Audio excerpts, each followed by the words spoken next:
jërë ngeen jëf kilifa diine yi ñuy sàllawlu ak di leen ñàkk teggin ci réseaux sociaux yi taxaw nañu temm ci mu dakk l'observateur moo ko bind ubbil yéenekaay bi kilifa diine ci réew mi ñu bari ci ñoom dañoo mel na ñu yëgoo ci kaw gi ki ci njëkk yéenekaay bi ne nañu moo di Serigne Bassirou Mbacké Abdou Khadre porte-parole xalifa général des Mourides keroog samedi ci cérémonie officielle bu màggalu Kazu Rajab gi fa la xam ne ne politiciens yi ak ni nga xamante ne ji noonu la ñuy doxalee nañu xam ne kilifa diine yi ñoo leen ëppale ci réew mi li ñuy xëccoo di fi àdduna ba tax askan wi di féewaloo loolee nañu xam ne moomuñu réew mi mu ne léegi nit ñi dem nañu ba dañuy ragal li ñuy ragal lañu xamul lan la ragal la wax ngir bañ ku la ca wax dara te loo wax ka la cay wax dara tegu ko fenn lu dul ci intérêt boppam ni ko Cheikh Bass Abdou Khadre ñaawlo l'observateur ne nañu noonee la ko Serigne Abib Sy moom Serigne Abdoul Aziz Sy Dabakh ñaawlo ci cérémonie officielle bu gàmmuk Jaksaaw gi nee na mbir yi jéggi na dayo ñoo ngi seetaan aka bay loo xam ne bu màggee du jur jàmm dem nañu léegi ba benn kilifa diine ñametuta wax ci mbooloo ndax bañ ko ñàkk teggin te ñi koy def bàyyi lu ñu ko kenn ci Medina Baye dégg nañu Cheikh Khouraychi Niass moom El Hadji Ibrahima Niass muy ñaawlo songu gi nit ñi jugtee léegi jëmee ko ci kilifa diine yi te li ko jiitu yéenekaay bi nee nañu xalif général bu Medina Baye di Cheikh Mahi Niass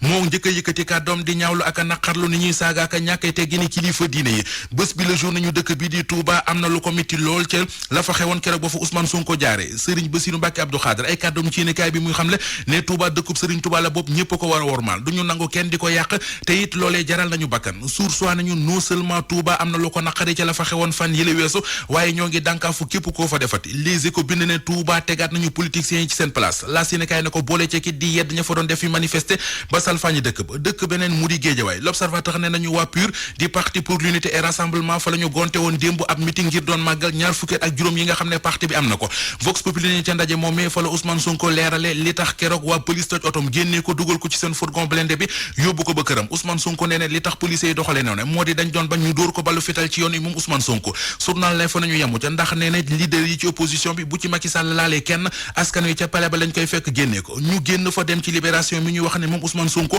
am na keneen ci waa këram yi ku ñu jàppati Abdoulaye Thomas Faye la chargé de communication bu parti Pastef ca Kaffrine tuumay woon nit ñi ci fitna di appel à l'insurrection loole la ñu ko jàppee ni ñu ko jàppee ca Podor ñoom waa parti Pastef bu dakkul du jur jàmm ci waa kër Macky Sall yi yëral xët mu njëkk Walf Quotidien yéenekaay bi nee nañu ginnaaw lu ëpp ñetti millions ñuy dajale woon ci levée de fonds soxal nemmeeku tuuru Ousmane Sonko yi leader yu parti Pastef fële ci diwaanu Podor daje nañu keroog ci dëkk bii di Demet samp nañu fa bureau jeunesse patriotique lañ ci jublu moo di dugg ca Fuuta dajale askan wi muy mag di ndaw di góor di jigéen wax ak ñoom ngir ñu waajal élection présidentielle 2024 yi Walf Quotidien bind ne Pastef mi ngi lawal ay banqaasam ca Île à Morphil Niaguis ga ca Casamance libération ne nañu foofee toj na mokk na rumbax princesse de Niaguis Victorine Ndeye maire bu Niaguis doon it ministre microfinance yéenekaay bi nee nañu moo fa woote woon ab méga meeting àndoon ci nag ak leader yi Benno Bokk Yaakaar yi ca diiwaan bu mobilisation bu rëy ca terrain Jifangor samp fa Macky Sall def ko candidat ci wote présidentielle yi 2024 yi yu jëm kii di Benoît Sambou bokk ci kilifa ya fa teewoon yéenekaay bi nee nañu xamle na fa ne Victorine Ndeye léegi ñun jàppee nañu ko suñu beneen Aline Sitoé Diatta borom parti RV dëgg moo wóor di Pape Modou Fall Tribune nee nañu